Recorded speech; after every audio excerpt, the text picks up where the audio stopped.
Salah satu cara yang paling efektif untuk merusak keutuhan umat Islam di Indonesia adalah dengan membenturkan Habaib dan Kiai NU.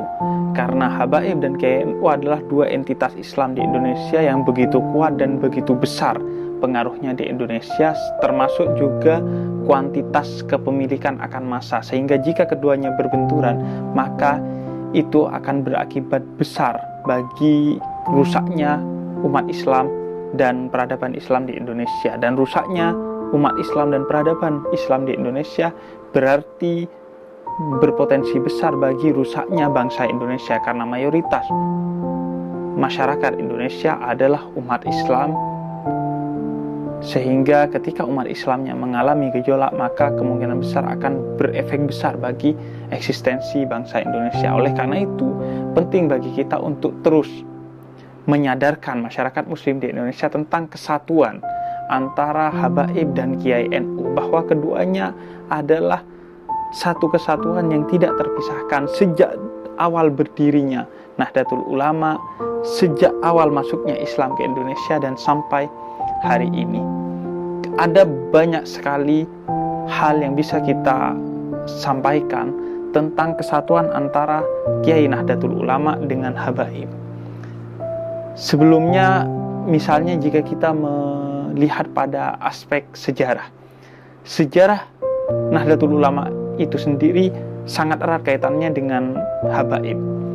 Misalnya, ketika Mbah Hasyim Asy'ari berada di Mekah dan kemudian sowan ke berbagai guru yang ada di sana untuk kemudian menyampaikan rencananya mendirikan Nahdlatul Ulama di Indonesia, beliau kemudian diminta untuk pulang ke Indonesia oleh ulama-ulama di Mekah dan Madinah pada saat itu dan meminta restu kepada dua ulama ini, yang jika restu itu diberikan oleh dua ulama ini, maka lanjutkanlah rencana untuk mendirikan NU di Indonesia. Yakni yang pertama adalah Kiai Khalil Bangkalan dan yang kedua adalah seorang ulama besar dari kalangan Habaib, yakni Habib Hasyim bin Umar bin Thaha bin Yahya.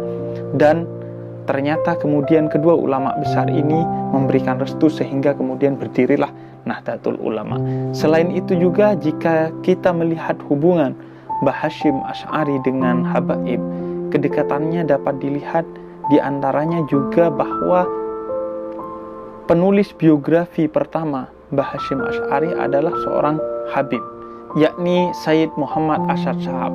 Selain itu juga, ketika Mbah Hasyim telah mendirikan Nahdlatul Ulama, maka kemudian ketika Nahdlatul Ulama mau mendirikan markasnya di Batavia, di Jakarta, maka kemudian Mbah Hasyim berupaya untuk menyampaikan niatnya itu kepada Habib Ali Kuitang, yang merupakan tokoh besar Islam di Jakarta, di Batavia pada saat itu.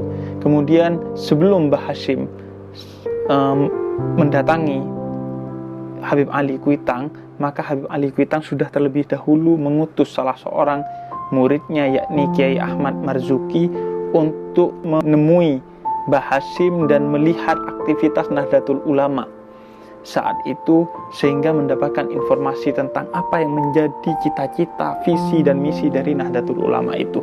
Sehingga kemudian ketika Mbah Hasyim menemui Habib Ali Kuitang di Jakarta, maka Habib Ali Kuitang menyatakan pemberian restu dan dukungannya terhadap Nahdlatul Ulama karena dianggap sebagai sebuah aset Islam di Indonesia yang akan memajukan Islam di Indonesia, karena sudah mendapatkan informasi yang orisinil dari salah seorang muridnya yang diutus tersebut. Dan bahkan besarnya dukungan Habib Ali Kuitang pada saat itu sampai-sampai menjadikan Habib Ali Kuitang pada tahun 1933 mendeklarasikan dirinya menjadi salah satu anggota Nahdlatul Ulama, yang itu kemudian dipotret di beberapa media cetak pada saat itu. Dan karena besarnya karisma Habib Ali Kuitang menyebabkan pada saat itu, beberapa saat setelah Habib Ali Kuitang menyatakan bergabung dengan Nahdlatul Ulama, maka diperkirakan ada 800 sampai 1000 tokoh Islam di Batavia dan sekitarnya yang menyatakan juga akan bergabung dan ikut bergabung dengan Nahdlatul Ulama. Sehingga kita melihat secara sejarah begitu eratnya kaitan antara NU dan Habaib sejak awal berdirinya. Begitu juga Mbah Hasyim sendiri memiliki hubungan yang sangat dekat dalam relasi guru dan murid dengan para habaib. Di antara salah satu gurunya Mbah Hasyim Asy'ari adalah Habib Husain bin Muhammad Al-Habsyi, yang beliau adalah seorang mufti Syafi'iyah di Mekah pada saat itu, di mana Mbah Hasyim Asy'ari juga menuntut ilmu di Mekah pada saat itu. Maka kita dapati bahwa begitu dekatnya hubungan Mbah Hasyim Asy'ari sendiri dengan habaib, baik dari segi keilmuan dan baik dari segi sejarahnya, dan begitu juga NU sendiri sejak berdiri memiliki hubungan yang sangat dekat yang tidak terpisahkan dengan para habaib. Kemudian di samping aspek sejarah, minimal ada 4 hal yang menjadi irisan atau kesatuan, kesamaan antara corak Islam Nahdlatul Ulama dengan corak Islam para habaib. Yang ini menjadi titik kesatuan yang seharusnya menjadi semangat untuk keduanya saling terus bersatu. 4 hal tersebut yakni yang pertama, baik NU maupun habaib memiliki corak Islam yang moderat dan rahmat, yang berbasis kepada cinta kasih. NU menjadi salah satu prinsip jamiah tersebut, di mana harus menegakkan nilai-nilai moderat dan nilai-nilai rahmat, cinta kasih. Begitu juga habaib. Para habaib diajarkan sejak oleh nenek moyangnya, yakni Imam Faqih Al-Muqaddam, bahwa melalui salah satu tarekah yang bernama Tarekah Alawiyah, mereka diajarkan bahwa cinta kasih adalah inti dari ajaran Islam. Sehingga Imam Faqih Al-Muqaddam diketahui dalam sejarah, beliau melakukan satu adegan di mana beliau mematahkan pedang sebagai simbol bahwa dakwah habaib tidak menggunakan kekerasan. Sehingga ketika para habaib itu masuk ke Indonesia, mereka juga tidak dengan cara kekerasan ketika menyebarkan Islam itu sendiri. Begitu juga ketika kita melihat hubungan para habaib dengan para kiai maupun masyarakat Nahdien secara umum, hubungan mereka penuh dengan cinta kasih, sehingga para habaib disebut oleh para Nahdien sebagai Habib, yang artinya adalah yang terkasih, yang tercinta. Dan para habaib menyebut para kiai maupun para Nahdien secara umum muhibbin, yakni orang yang penuh dengan rasa cinta di hatinya. Sehingga keduanya memiliki relasi yang saling mencintai dan dicintai. Dan ikatan saling mencintai yang berbasis di hati ini adalah ikatan terkuat di antara habaib dan para kiai serta para pengikut Jam'iyah Nahdlatul Ulama secara umum. Oleh karena itu, keduanya tidak bisa dipisahkan dengan apapun yang dilakukan oleh orang-orang yang tidak bertanggung jawab, karena ikatan keduanya adalah ikatan hati yang saling mencintai dan ikatan corak keislaman yang sama-sama mengedepankan cinta dan mengedepankan toleransi serta moderasi dalam beragama. Yang kedua adalah irisan kultural, di mana para habaib maupun para kiai Nahdlatul Ulama sama-sama menjadikan budaya sebagai bagian penting dalam corak Islam mereka di Indonesia. Sehingga para habaib misalnya ketika mereka mendakwahkan Islam di Indonesia, bukan hanya tidak dengan cara kekerasan, tapi menjadikan budaya Indonesia sebagai media dalam menyebarkan Islam di Indonesia. Sehingga ketika mereka datang dari Yaman, dari Hadramaut ke Indonesia, mereka tidak membawa istri misalnya dan memperistri orang-orang Indonesia untuk memudahkan mereka diterima oleh masyarakat Indonesia dan untuk menjadikan mereka semakin kuat nuansa budaya Indonesianya, sehingga mereka lebih mudah dalam menyebarkan Islam di Indonesia. Mereka juga menggunakan instrumen-instrumen budaya dalam mendakwahkan Islam di Indonesia. Misalnya Wali Songo, yang kemudian kita ketahui bahwa dalam beberapa catatan sejarah mereka merupakan para habaib, yakni memiliki garis keturunan yang bersambung kepada Nabi. Mereka menjadikan budaya sebagai media utama dalam menyebarkan Islam di Indonesia.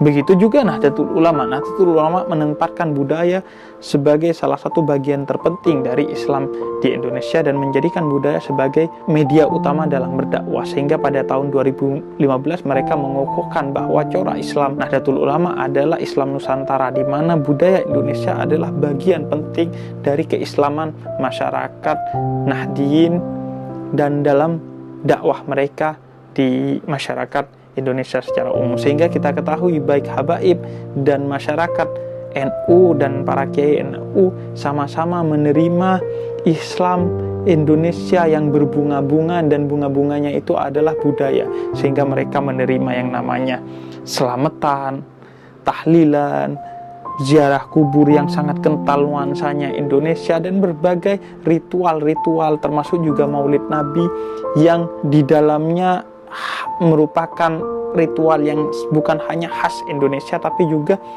diliputi dengan ornamen-ornamen yang kental akan budaya Indonesia. Kemudian yang ketiga adalah corak keislaman yang berbasis kepada spiritualitas, di mana baik NU maupun para habaib mereka memiliki dan mengusung tasawuf sebagai salah satu pondasi dari keislaman mereka. Sehingga kita dapati misalnya NU sejak muktamar ketiga mereka di Surabaya pada tahun 1926 atau di Cirebon di muktamar ke-6, mereka menegaskan bahwa tarekat sebagai salah satu jalan yang dibenarkan dan direstui oleh Nahdlatul Ulama sebagai jalan menuju Allah Subhanahu wa taala yang bersambung sanadnya melalui para guru-guru yang bersambung sampai kepada Rasulullah melalui para sahabat-sahabat dan keluarganya yang agung.